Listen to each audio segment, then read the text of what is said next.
what if I told you that spending extra money to buy the absolute most powerful air conditioner on the market is actually the fastest way to make your home totally miserable? Yeah, sticky, loud, just awful. Right.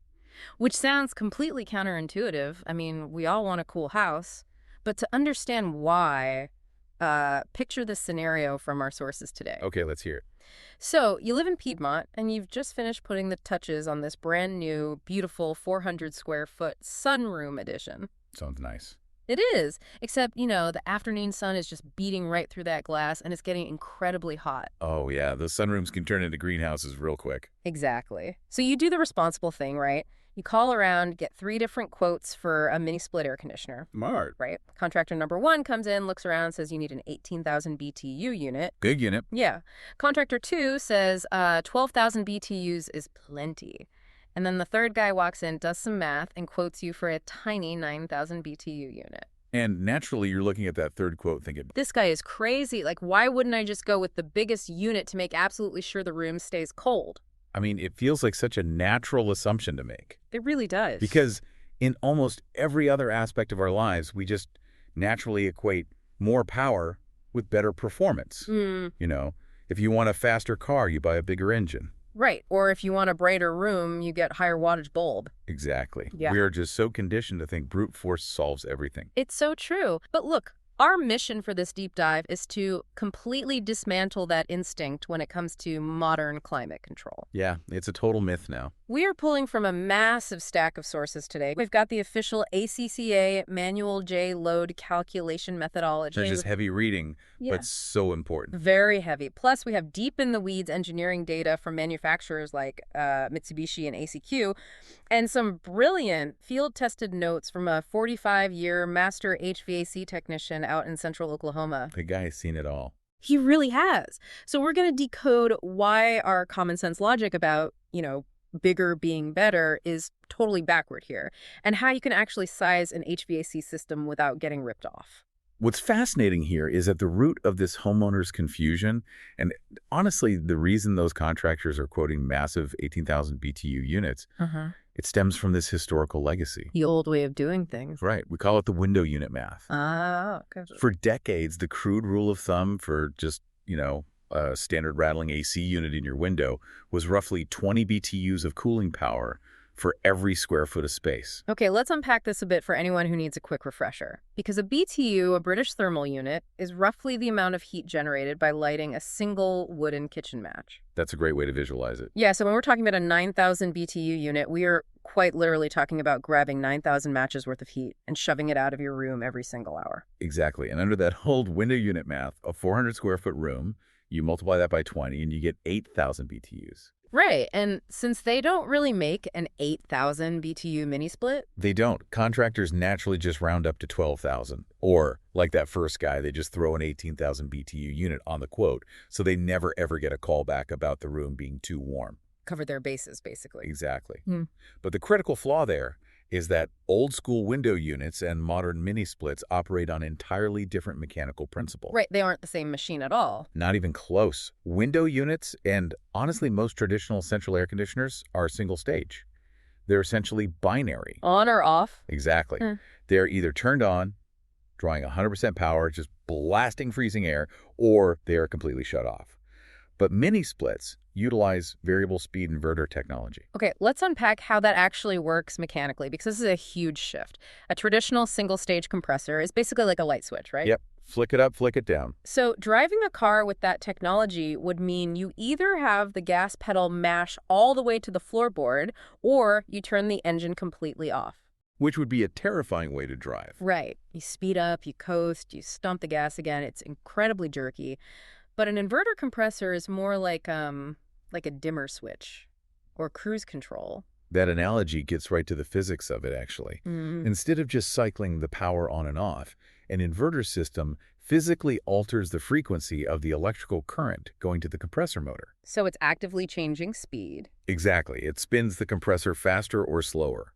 The data from our sources shows a standard 9,000 BTU variable speed unit doesn't just sit rigidly at 9,000. Oh, wow. Okay. Yeah, so on a mild, say, 75-degree morning, It can actually modulate its motor way down to run at just 2,500 BTUs. Barely doing anything. Right, just quietly humming, sipping electricity. But then, when you hit peak load on a blazing hot afternoon, that same 9,000 BTU unit can actually overclock itself up to 10,500 BTUs to meet the demand. Okay, I'm totally tracking the efficiency argument there, but I want to push back on the comfort side of this for a second. Sure.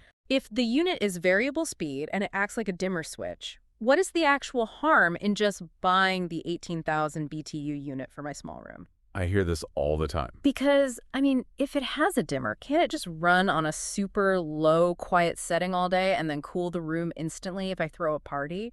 That is the exact trap consumers fall into. Here's the problem. An inverter system can typically only modulate down to about 25 or maybe 30% of its maximum rated capacity. Oh, so it has a floor. It has a hard floor. Hmm. If you put an 18,000 BTU unit in a small room, its absolute minimum setting, its lowest possible dimmer level, is still roughly 5,000 BTUs. Oh, wow. So on a mild day, even on its lowest setting, it's just way too powerful. Vastly too powerful. Oh, I see the domino effect here. Because Wow. the room is small and the unit's minimum blast is so huge, it just satisfies the thermostat instantly. Right. It floods the room with cold air, hits the set temperature in like 3 minutes, and because it can't modulate down any further, the computer forces it to shut completely off. Otherwise, it would turn the room into a meat locker. Exactly. So it shuts off. Then 10 minutes later, the room warms up a degree, and this massive oversized unit just slams back on again. Just constantly starting and stopping. Yeah, it's called short cycling. And by oversizing the equipment, you've completely defeated the expensive variable speed tech you just paid for. You are forcing a smart system to act like a dumb single-stage window unit. Wow. And beyond just, wearing out the compressor faster with all that stopping and starting, the notes from our HVAC veteran point out a devastating side effect on comfort. Oh, the humidity. It's brutal. Yeah, it completely ruins the system's ability to pull humidity out of the air. And the physics of human comfort relies so heavily on this. Because air conditioning handles two totally different types of cooling. Right. You have sensible cooling, which is just dropping the actual temperature on the thermometer. But then there is latent cooling. Latent cooling, that's the moisture removal. Exactly. Removing the humidity from the air. The stickiness, the part that makes a summer day feel so heavy and gross. Yes. And to remove that humidity, the indoor coil inside the unit has to get incredibly cold, and the air needs to flow over it for a sustained period of time. The sources compare it to setting a glass of ice water on your kitchen counter in July, right? That's a perfect example. Mm. It takes time for the ambient moisture in the air to physically condense on the outside of that cold glass. Right, it doesn't happen in 2 seconds. No. So if your big 18,000 BTU unit is short cycling, dropping the room to 72 degrees in just 5 minutes and shutting off, the coil gets cold, sure. But the fan stops before that slow condensation process can actually pull water out of the air. Oh, man. So the coil never runs long enough to wring the moisture out. Never. So you end up sitting in a room where the thermostat proudly says it's 72 degrees, but the relative humidity is hovering at a swampy 60%. You're sweating, feeling clammy. It's awful. And the tragic part is the homeowner will call the installer furious, complaining that the expensive AC they bought is total garbage. But it's not the brand's fault. Not at all. The unit is operating exactly within the laws of thermodynamics for its size. The real issue is just that a brute force machine cannot handle the nuance of latent cooling in a small space. Okay, so I am officially terrified of accidentally building a sticky, humid swamp in my house. It happens more than you'd think. I bet. So if the common sense math of 20 BTUs per square foot is so wildly wrong, what are the professionals actually using to get this right? They turn to a standardized engineering protocol called an ACCA manual J-load calculation. Manual J. Right. It was fundamentally different from just guessing based on floor space. A manual J is a highly comprehensive thermodynamic model of your specific structure. Here's where it gets really interesting, because the sources provide a fantastic real-world example of this calculation. Yeah, that sunroom in Kingfisher, Oklahoma. Right. Let's walk through that, because Sure. it's incredible how granular this software gets. It isn't just looking at the 400 square feet. Not at all. The HVAC engineer actually has to input the exact R30 value of the ceiling insulation, the R19 fiberglass in the walls. They literally map out the windows. In this case, noting there's 80 square feet of south-facing glass taking a direct hit from the sun. And they even specify if the glass is double pane or single pane. Yep. They calculate the air infiltration through the window seals. They are even required to calculate the latent and sensible heat radiating from two human bodies just sitting on the couch. Wait, really? Body heat? Yes, just to squeeze every last BTU out of the equation. Every single variable that introduces or removes thermal energy is accounted for. That is wild. And then, all those structural details are anchored to local climate data using the 1% extreme design temperature. Okay, what does that mean for Kingfisher? For Kingfisher, Oklahoma, the statistical data requires designing the system to hold its own against a 101-degree afternoon outside. Okay, so after running the insulation, the solar heat gain, the air leakage, the body heat, and that 101-degree ambient temperature through the software. The grand total. Yeah, the actual calculated cooling load for that room comes out to just 7,200 BTUs. It is a stunningly low number, especially when you realize the first contractor wanted to sell them an 18,000 BTU unit. Over double the requirement. Yeah, the room mathematically only needs 7,200 BTUs of sheet removal on the hottest afternoon of the entire year. It really highlights how absurdly oversized so many residential setups are. The industry rule of thumb for variable speed systems is actually to size the equipment to roughly 1.00 to 1.2 times the peak load, right? Exactly. You want the system running at around 80 or 90% of its maximum capacity during that 101-degree stress test, because the ultimate goal is sustained runtime. So a 7,200 BTU load fits a standard 9,000 BTU unit perfectly. Beautifully. On that blistering summer day, it ramps up to handle the extreme heat. But more importantly, on all the mild days, it can modulate down and run continuously. Stripping that moisture out without short cycling. Exactly. The room stays dry, cool, and comfortable. Okay, so the cooling puzzle makes total sense. The 9,000 BTU unit is the hero for summer. But a sunroom has a completely different personality in January. Oh, absolutely. So if we run a second manual J calculation for the winter heat load in that same Kingfisher room using a design temp of 14 degrees outside, the sources say the heat loss is 9,800 BTUs. This raises an important question, doesn't it? Yeah. If our cooling unit is rated for 9,000 BTUs, but the room needs 9,800 BTUs of heat, the math feels broken. How does a perfectly sized cooling unit handle a winter freeze without leaving you shivering? It totally looks like a mathematical deficit on paper. But it comes down to understanding how a heat pump actually works. Okay, break that down for us. A mini-split is a heat pump. It doesn't create heat by burning fuel or, running electricity over a glowing toaster coil like a space heater. Right. It literally just moves existing thermal energy from one place to another.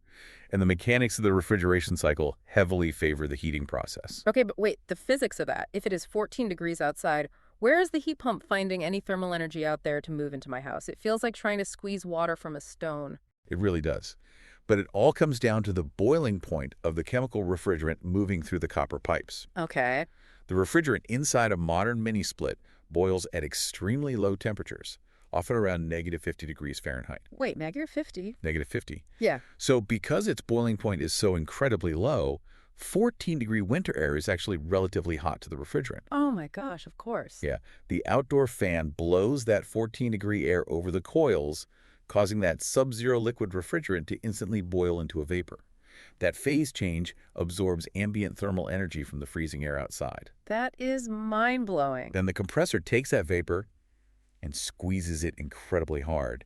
And physics dictates that when you compress a gas, it heats up. Right. So it superheats that vapor, pumps it into the indoor wall unit, and releases that captured heat into your room. That is brilliant. And the notes say that because the compressor motor itself gets hot while it's squeezing the gas, that mechanical waste heat is actually captured and added to the room too. Exactly. Yeah. Nothing goes to waste. The engineering data shows that a mini-split rated to move 9,000 BTUs of heat out of your house in the summer can typically move between 10,500 and 12,000 BTUs of heat into your house in the winter. Wow. So our 9,000 BTU unit, producing up to 12,000 BTUs of heating capacity, effortlessly covers that 9,800 BTU winter load. It'll keep that sunroom perfectly warm down to about 20 degrees inside. Right, down to about 20. But then there's the dreaded 20-degree drop-off. As it gets Yeah. closer to zero outside, there is eventually just less thermal energy in the air, right? Yeah, a standard compressor simply can't move the fluid fast enough to maintain the heat output when it gets that cold. Which brings us to the cold climate upgrades the industry pushes. Like Mitsubishi's hyperheat technology. What makes those mechanically different from a standard unit? These is really advanced flash injection technology. Essentially, when a standard compressor starts struggling in subfreezing temps, a cold climate unit uses a specialized bypass circuit. It injects a mixture of liquid and vapor refrigerant directly back into the compressor mid-cycle.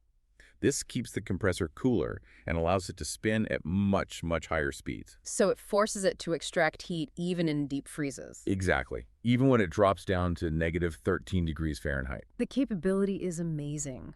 But our source notes are very clear that this tech isn't free. Opting for a hyperheat model adds, what, an additional $400 to $800 to the equipment cost? Easily, yeah. And the advice from our HVAC master is purely pragmatic here. Tell us. If the space you are conditioning is your primary living room or a detached office where you work every single day, and there is no backup heat, pay the extra $800. You need that guaranteed reliability when a blizzard hits. Totally makes sense. But if this is just a seasonal sunroom that you only wander into occasionally in January, a standard unit that drops off slightly on the 3 coldest nights of the year is perfectly fine. Keep your money. Great advice. Okay, so knowing the thermodynamics and the variable speed tech gets you halfway there. But the hardware only performs if the physical installation is done right. If we connect this to the bigger picture, the installation is everything. How do you navigate quotes without getting taken advantage of? Right. And the first hurdle is deciding if a mini split is even the right tool. A lot of general contractors will just default to the cheapest option and say, hey, we'll just punch a hole in your central ductwork and run a vent into the new addition. Our Oklahoma source is adamant that this is usually a terrible idea for a sunroom. Because extending central ductwork only works if your existing AC actually has spare capacity, right? Which is incredibly rare. They're usually sized very tightly to the original floor plan. Plus, the addition needs to share the same solar exposure as the rest of the house. And a sunroom doesn't. It has massive glass walls. Its temperature swings wildly independent of the main house. Exactly. Trying to cool it with the main thermostat in a dark hallway is a recipe for disaster. Isolated spaces with wild solar swings are the textbook application for a mini-split. Okay, so assuming the mini-split is the correct path, let's navigate the hardware tiers. The market breakdown from the sources is really revealing. It is. At the top, you have the premium tier.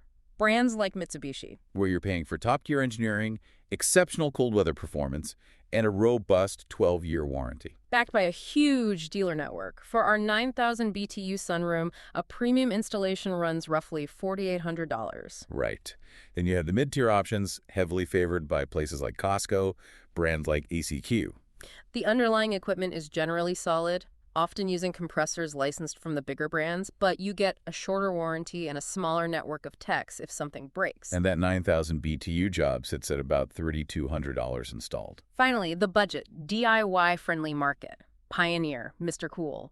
You can get the installed price down to $2,400 or $2,800, but the sources wave a massive red flag regarding warranty support. It can be incredibly difficult to find a licensed technician willing to work on a budget unit they didn't personally supply. Right, so the strategy is to match the tier to your usage. A daily living space warrants the $4,800 reliability. A garage you tinker in once a month, better fit for the $3,200 unit. Absolutely. But regardless of the price tag, the physical execution by the installer dictates the efficiency. Like placement. Yes. The indoor wall unit must be mounted high up and, crucially, placed opposite the largest heat source in the room. So in our sunroom, it needs to be blowing cold air directly toward the south-facing windows to mix the air effectively. Exactly. And outside, the condenser must be level, clear of obstructions, and shaded if possible. But perhaps the most critical failure point is the copper refrigerant piping. The line sets. The engineering specs are so strict about this. The optimal length is 15 to 25 feet, right? Yes. If an installer gets lazy and runs a line set over 50 feet wrapping around your house, the unit suffers a massive pressure drop. The compressor has to work much harder to push the fluid. And you lose thermal energy along the way. Overly long lines or a sloppy, unlevel mounting job instantly robs you of 10 to 15% of the system's efficiency. And makes it noticeably louder, which no one wants. No. So to shield yourself, our HVAC master source provided this brilliant, straightforward 5-question quote test. The gauntlet. Yes, the gauntlet you put any contractor through. Number 1, demand the actual manual J-load calculation numbers. Not a guess. The real model. Love it.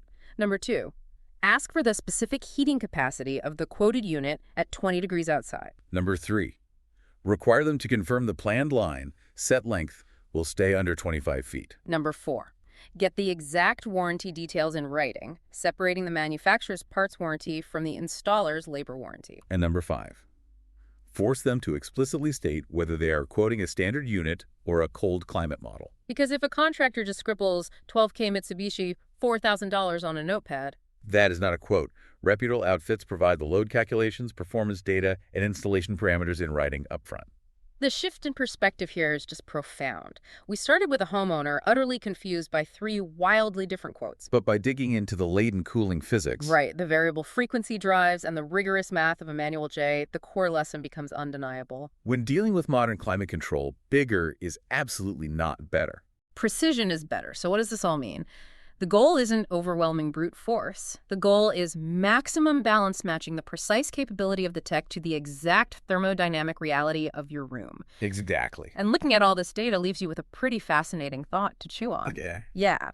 If our deeply ingrained intuition about more power equals better performance is completely backward when it comes to keeping our homes comfortable, what other areas of our homes or our lives really are we actively sabotaging just by stubbornly applying brute force 20th century logic to nuanced 21st century technology?